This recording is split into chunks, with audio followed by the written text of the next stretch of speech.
Bienvenue sur ma chaîne Titel Livre BD. Salut les amis! Alors aujourd'hui en fait va être une vidéo un petit peu particulière parce que en fait j'ai décidé de jouer ma booktubeuse à fond la caisse. Puis je vais pratiquer l'exercice du Mid-Year Book Freakout Tag. Le principe de cette présentation là en fait c'est de faire le topo des lectures qu'on a faites depuis le début de l'année. Alors, pour ceux qui connaissent ma chaîne, vous le savez très bien que moi je suis Madame BD, hein. Je présente souvent plus des BD que des romans, mais je fais quand même un avis lecture par mois au niveau des romans, donc ce Mid-Year Book Freakout Tag va être effectivement sur romans et BD, j'ai fait les deux en fait. Il y a une quinzaine de questions qui sont proposées, on va y aller, on ne traîne pas plus longtemps. Le truc que je vais faire aussi, c'est que je vais mettre les couvertures des bouquins ici, sur le côté, pas ici là, mais sur le côté, pour que vous puissiez effectivement voir de quoi je parle, parce que je ne vais pas m'étaler de trop en fait sur chaque ouvrage, malheureusement, parce que sinon ça durerait 3h30. On va pas traîner plus longtemps, on va démarrer tout de suite. Donc la première question, alors je vais baisser souvent la tête parce que j'ai mon petit papier effectivement avec ma liste dessus. Donc c'est pas parce que je vous boude, hein, c'est juste parce qu'il faut que je lise mon papier. Donc on va démarrer tout de suite, trêve de plaisanterie. La première question c'est quoi la meilleure lecture que j'ai faite effectivement depuis ce début d'année. Alors en roman j'en ai deux et en BD j'en ai une.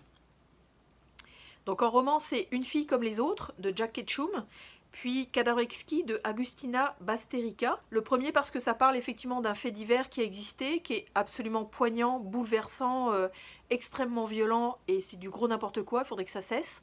Donc c'est toujours intéressant effectivement d'avoir ce genre de lecture là. Puis le deuxième c'est un roman d'horreur. Alors le thème est assez particulier parce que ce sont des humains, c'est dystopique, ce sont des humains qui... les animaux n'existent plus et les humains mangent les humains. À bon entendeur, salut. Mais l'écriture est vraiment intéressante, puis l'intrigue aussi, l'espèce de le petit truc qui fait qu'on a vraiment envie de continuer la lecture était vraiment intéressant. Donc c'est une lecture que j'ai beaucoup appréciée.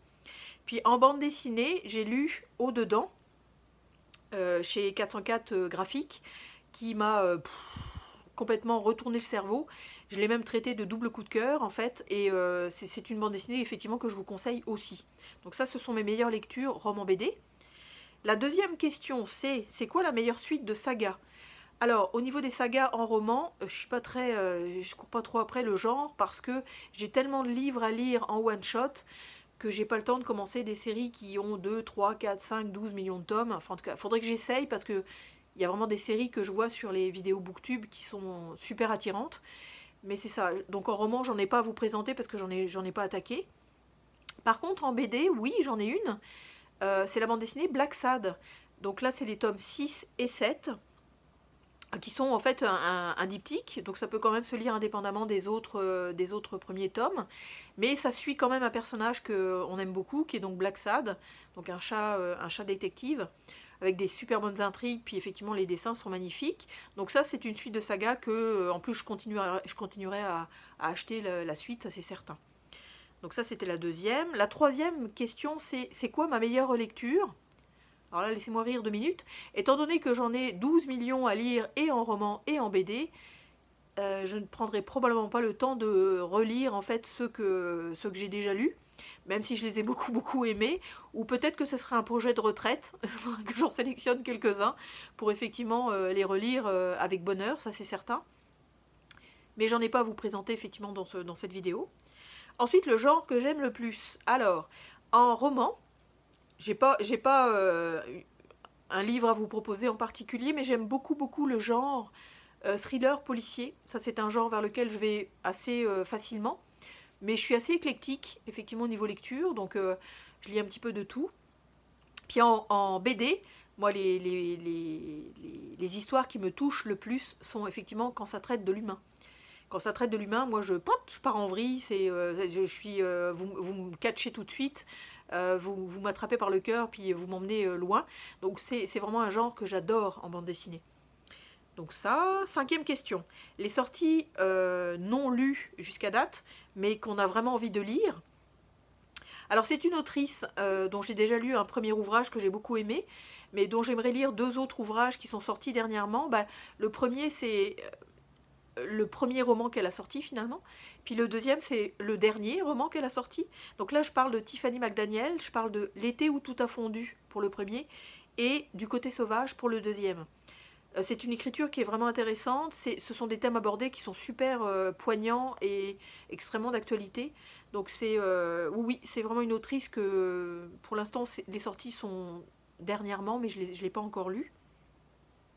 Et en BD, c'est en fait de Jeff Lemire, c'est le tome 2 de la BD Les Éphémères, parce que j'aimerais ça lire le tome 1. En général, ce que je fais, c'est que j'attends toujours, quand je sais que c'est un diptyque ou un triptyque, j'attends toujours d'avoir les 3 BD, donc des fois il faut attendre 2-3 ans, pour pouvoir lire la saga en entier. Donc là, j'attends effectivement avec impatience Les Éphémères, tome 2, pour pouvoir effectivement lire le tome 1. Donc c'est ça. La 6e question, ce sont les sorties littéraires dans la deuxième moitié de l'année, donc à venir finalement. En BD, j'en aurais pas à vous présenter parce que moi je suis ça effectivement mois par mois. Puis j'en aurai 50 à vous proposer. Puis en roman, je me laisse faire par les booktubeuses ou les booktubeurs qui ont des coups de cœur sur des livres qu'ils ont en service presse, donc ils ont avant la sortie. Puis là je me dis, celui-là j'aimerais bien le lire, mais j'en ai pas précisément à vous présenter en fait dans cette rubrique-là. Donc c'est rubrique vide, disons. La numéro 7, donc c'est quoi ma plus grosse déception? En général, je suis extrêmement bon public, que ce soit en roman ou en BD, mais c'est vrai que y en a certains qui me touchent beaucoup, puis il y en a d'autres, c'est « Ah, ok, c'était juste ça. » Bon, ok. Donc oui, j'ai un roman que j'ai lu qui m'a un petit peu déçue, parce que j'ai trouvé que c'était quand même assez convenu et très simple, en fait, comme... Alors c'est dans le genre policier, thriller policier plutôt. C'est Le couple d'à côté, de Shari Lapena. J'ai été jusqu'à la fin de ma lecture parce que c'était quand même intéressant, c'est une belle écriture pareil, mais j'ai trouvé que l'histoire était pas, en tout cas ça cassait pas 3 pattes à un canard, donc j'ai pas été très emballée finalement. Puis en BD, alors là je pense que c'est parce que je n'ai pas compris l'histoire. Il y a des bouts que j'ai loupés en fait dans ma lecture et j'ai été larguée en fait. J'ai pas senti une fluidité dans l'histoire racontée, puis donc c'est en fait 5000 km par seconde de Manuel Fior. Le dessin est super, il y a des dialogues, des fois il y a peu de dialogues, mais j'ai trouvé qu'il y a eu un moment donné, j'étais perdue en fait dans l'histoire et j'ai été déçue. J'ai vraiment été déçue par ma lecture en fait. Ça peut se relire à un moment donné et se réapprécier, c'est sûr, mais en ce début d'année, ça a été une lecture ouf, ok, passons à autre chose, disons. 8e question, ça a été quoi ma meilleure surprise? Alors, en roman, j'ai découvert une autrice québécoise qui s'appelle André A. Michaud. Et j'ai lu Proie, qui est un policier thriller où je suis restée sur le cul. En fait, je ne m'attendais pas du tout à la richesse de l'histoire, puis à l'écriture aussi qui était super intéressante. J'ai été vraiment fascinée par cette autrice-là. C'est sûr que je vais en lire d'autres, ça c'est certain. Donc ça a été une belle surprise, vraiment. Et par l'écriture et par le traitement de l'histoire est vraiment riche, vraiment riche. Puis alors la meilleure surprise aussi inattendue disons, parce que c'est un genre en BD que je lis pas forcément ou vers lequel j'aurais pas été naturellement disons. Là c'est Jason Shiga qui a pondu une brique parce que c'est une BD qui fait 800 pages quasiment et ça s'appelle Démon. L'histoire est géniale, c'est sous forme de strip donc ça se lit quand même assez rapidement. C'est cartoonesque au niveau du dessin, mais l'histoire est super. Enfin, je veux dire, c'est un type qui revit systématiquement dans d'autres corps. Donc, il y a toute une intrigue policière, une intrigue politique, philosophique, ésotérique. En tout cas, il y a plein de choses. C'est extrêmement riche aussi. Ça a été une de mes belles surprises au niveau BD. Ça a été un coup de cœur. Puis ça a été une découverte géniale, quoi. Donc vraiment, c'est une bande dessinée que je vous recommande. Ensuite, en nouvel auteur préféré. Alors comme, évidemment, il faut les lier au coup de cœur, je trouve, mais l'auteur que je veux continuer de suivre, c'est vraiment Jack Ketchum, parce que j'ai été vraiment fascinée par Une fille comme les autres, et que j'ai vraiment envie de continuer à lire ce qu'il écrit, parce que d'après ce que je comprends, c'est extrêmement d'actualité, c'est extrêmement... dans la vie réelle, puis c'est extrêmement poignant et choquant, donc j'aime ce genre-là aussi. donc Jack Ketchum. Et en bande dessinée aussi, c'est un auteur qui fait souvent des bandes dessinées documentaires à partir de faits qu'il a lui-même vécu. Donc c'est journalistique et il a une patte graphique qui est absolument magnifique. En fait, c'est Emmanuel Lepage. J'en ai lu quelques-unes à date, mais je pense qu'il va falloir que je continue à développer cette collection-là parce que il est extrêmement humain dans sa façon de décrire ses expériences de vie. Par rapport effectivement à des lieux ou des aventures qu'il a vécues en fait, des aventures sur la mer ou en tout cas, il est vraiment, vraiment intéressant au niveau auteur journalistique, puis je vous dis la patte graphique est absolument sublimissime. Là. Donc ça c'est vraiment un auteur que j'ai beaucoup, beaucoup aimé en fait. En 10e question, le nouveau personnage préféré. Alors là, j'ai triché parce que j'ai pris... c'est pas des personnages fictifs, finalement, ce sont 2 autrices, mais qui ont pondu... Enfin, ce sont les livres que j'ai lus, et en roman et en bande dessinée, ce sont des faits vécus. J'ai trouvé ça super intéressant, donc je suis tombée amoureuse de ces 2 femmes, finalement. Donc en roman, c'est Maggie O'Farrell, parce que j'ai lu Ayam, Ayam, Ayam, où elle raconte sous forme de nouvelles 17... événements vécus proches de la mort. Elle a failli mourir en fait 17 fois. Donc j'ai trouvé ça super intéressant. Son écriture est très belle aussi. Donc j'ai vraiment aimé beaucoup sa façon de voir les choses et de décrire effectivement ses sentiments et ses ressentis. Puis en BD, en fait, c'est une de mes autrices préférées de toute façon, mais c'est quand même Aimée de Jong. Parce que j'ai lu Taxi, ou autre récit sur la banquette arrière, où elle visite 4 pays, 4 villes plutôt, via des taxis. Donc sa façon, encore une fois, de percevoir les choses et de décrire les gens qu'elle rencontre, c'est vraiment fascinant. Donc ça, effectivement, c'est mes nouveaux 2 personnages préférés. Ce sont 2 autrices non fictives, finalement. Donc c'est ça. La 11e question, le livre qui m'a fait pleurer. Alors bon, il faut savoir que moi, je suis extrêmement bon public, que ce soit par les films, par les toiles, les tableaux, les livres, les BD. En tout cas, moi, je suis extrêmement bon public. Donc il a fallu en choisir 2. Quand je suis bouleversée, je pleure, hein, s'il vous plaît, ça fait du bien. Donc en roman, j'ai choisi Anima de Wajdi Mouawad, parce que c'est un roman en fait qui est d'abord surprenant, puis qui aborde des thèmes extrêmement poignants, parce que c'est lié à la guerre, c'est lié à la cause animale, parce que c'est vraiment un livre que je vous recommande, ça a été un de mes coups de cœur aussi, où en fait on suit des personnages à travers le regard d'animaux. Donc c'est vraiment, c'est génial. Enfin, je veux dire, au niveau de l'écriture, c'est super bien écrit. C'est très pointu, très précis. Ça va vraiment droit au but. Puis c'est vraiment intuitivement parlant, c'est vraiment super bien fait en fait. Donc ça, c'est j'ai pleuré plusieurs fois effectivement parce que j'ai été touchée par les thèmes abordés dans ce roman. Puis une des dernières BD que j'ai lues aussi, où j'ai vraiment versé ma petite larmichette parce que c'est assez bouleversant. C'est une bande dessinée en fait scénarisée, dessinée par Gregory Paranaccione, et c'est La Petite Lumière. Donc ça c'est vraiment aussi une bande dessinée qui m'a un peu secoué les tripes, disons. Donc autant en pleurer, hein, ça fait du bien. Donc c'est ça. La 12e question, c'est le livre qui m'a rendue heureuse. J'ai aussi découvert en fait un auteur québécois qui s'appelle François Gravel, en lisant en fait son roman qui s'appelle Vous êtes ici. Et ce qui est drôle en fait, c'est que les livres qui m'ont rendue heureuse, que ce soit en roman ou en BD, sont des romans et ou BD chorales, c'est-à-dire avec plusieurs personnages qui s'en mêlent, des personnalités qui se croisent, qui se décroisent, qui se tapent dessus, qui se tapent pas dessus, qui s'aiment, qui se détestent. Donc c'est vraiment, on dirait que l'humain m'intéresse beaucoup de toute façon. Donc le livre qui m'a rendue heureuse en roman, c'est Vous êtes ici de François Gravel, et en BD, c'est Échec de Julien Pinel. C'est vraiment Échec aussi, c'est aussi choral. En fait, on croise plein de personnages, puis ça parle beaucoup d'amour, d'amitié, de rencontres, de sexualité aussi. En fait, donc moi j'ai trouvé que c'était vraiment une très très belle bande dessinée. La 13e question. Alors, le livre le plus beau acheté ou reçu. Alors en roman, je triche un peu parce que j'ai lu dernièrement en fait un roman mais illustré. Donc j'ai trouvé que les illustrations d'ailleurs de Manuel Fior, celui dont la bande dessinée m'avait déçu finalement, de 5000 km par seconde, mais sa patte graphique est très chouette par exemple. Enfin, il a vraiment un très très beau dessin, puis les couleurs sont très pastel, jaune, clair, en fait c'est vraiment joli. Puis, et en fait, le bouquin que j'ai lu qui fait 90 pages, ou une centaine de pages, c'est L'ami retrouvé en fait de Fred Ullmann, donc un auteur allemand.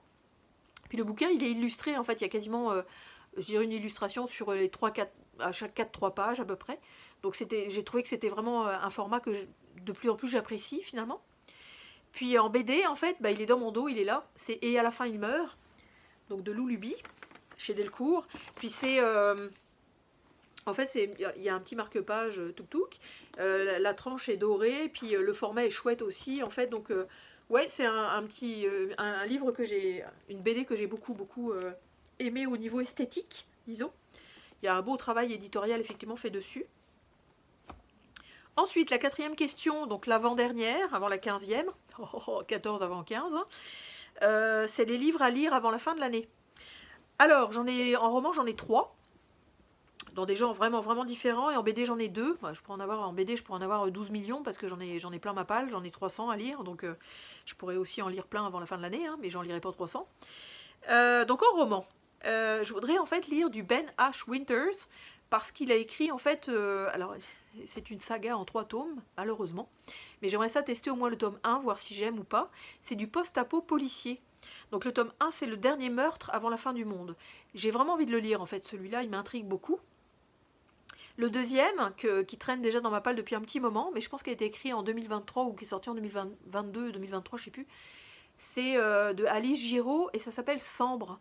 Alors là, c'est un roman complètement documentaire sur un fait réel, judiciaire, qui est assez olé olé, si je me souviens bien, parce que c'est le meurtre de, je sais plus, en tout cas, serial killer ou quelque chose comme ça. Et de quelle façon, effectivement, l'enquête a été menée.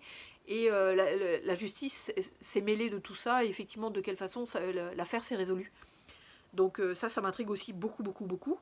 Et alors ce qui est drôle, c'est que je dis j'aime pas les sagas, puis finalement je voudrais essayer d'en commencer. En regardant effectivement les vidéos YouTube, et en voyant les youtubeuses et youtubeurs lire des sagas à rallonge, ben, c'est sûr qu'il y a une autrice en fait qui ressort beaucoup, c'est Robin Hobbs. Alors, j'avais vaguement commencé l'apprenti assassin, mais ça m'a pas trop botté. En fait, j'ai comme lâché, parce que je vous dis, une saga, moi, ça m'effraie. C'est trop long, en fait. Mais c'est ça, j'aimerais quand même commencer, parce que j'en entends beaucoup de bien, des critiques extrêmement positives. Les Aventuriers de la mer. J'ai acheté le tome 1, le tome 2 et le tome 3 en livre de poche. Puis, bah, c'est quand même des petits romans, donc si j'aime pas le tome 1, bah, tant pis pour le tome 2 et le tome 3, passera à autre chose, là. Mais c'est ça. J'aimerais effectivement beaucoup attaquer cette autrice-là. Puis en BD, en fait, il y en a 2 que j'ai citées, effectivement, parce qu'il y en a une qui est assez freakée, enfin, qui est très bizarre, tortueuse et compagnie, puis qui m'intrigue beaucoup. C'est Everything. Et le deuxième, en fait, où j'étais super contente de l'avoir, en avance et compagnie, puis en fait, j'ai toujours pas lu, c'est La Route de Manuel Astrenet. Ça, faut que je le lise avant la fin de l'année, c'est une obligation. Puis je vous dis, effectivement, sinon, il y en a 300 qui attendent derrière, donc chacun son tour, prenez votre ticket. Donc voilà, pour la 14. Et la petite question numéro 15, donc la dernière de toutes, c'est quelle est ma vidéo préférée à date? Alors j'imagine que on parle des miennes, là. Il faut savoir que ma chaîne existe depuis moins d'1 an. Donc j'ai démarré en fait ma chaîne fin juillet de l'année dernière, 2023. Donc bah, c'est sûr que j'en ai quand même fait une par semaine en fait depuis fin juillet 2023, donc il y en a quand même un petit paquet. Mais en fait j'ai pensé tout de suite à ma vidéo vlog numéro 4, parce que d'abord j'ai eu beaucoup de plaisir à la faire, à inventer, en fait, à trouver quoi filmer, à ouvrir mes yeux, puis à me dire oh, bah, je filmerais bien ça. Puis j'avais eu une semaine quand même un petit peu active, donc j'ai pu présenter plusieurs types de sujets différents, du cinéma, j'ai été voir un spectacle, j'ai lu de la BD, j'ai lu des romans, j'ai reçu de la BD, en tout cas, non, ça a été vraiment... Cette vidéo-là, en fait, est à faire, et à monter, et à revoir. À date, c'est une de mes préférées, j'avoue. Je trouve que le format est sympa comme tout. Donc, si jamais ça vous tente, je pourrais vous mettre le lien en barre d'informations, effectivement. Donc voilà. Ben, j'espère que mon exercice vous aura plu. En tout cas... bah, si jamais vous débarquez sur la chaîne avec cette vidéo là, bah, allez voir d'autres vidéos, puis n'hésitez pas à vous abonner, ça fera grandir ma chaîne, comme je vous dis, qui n'a pas 1 an encore pour l'instant, mais j'aimerais ça fêter mes 500 abonnés effectivement fin juillet, ça serait le fun.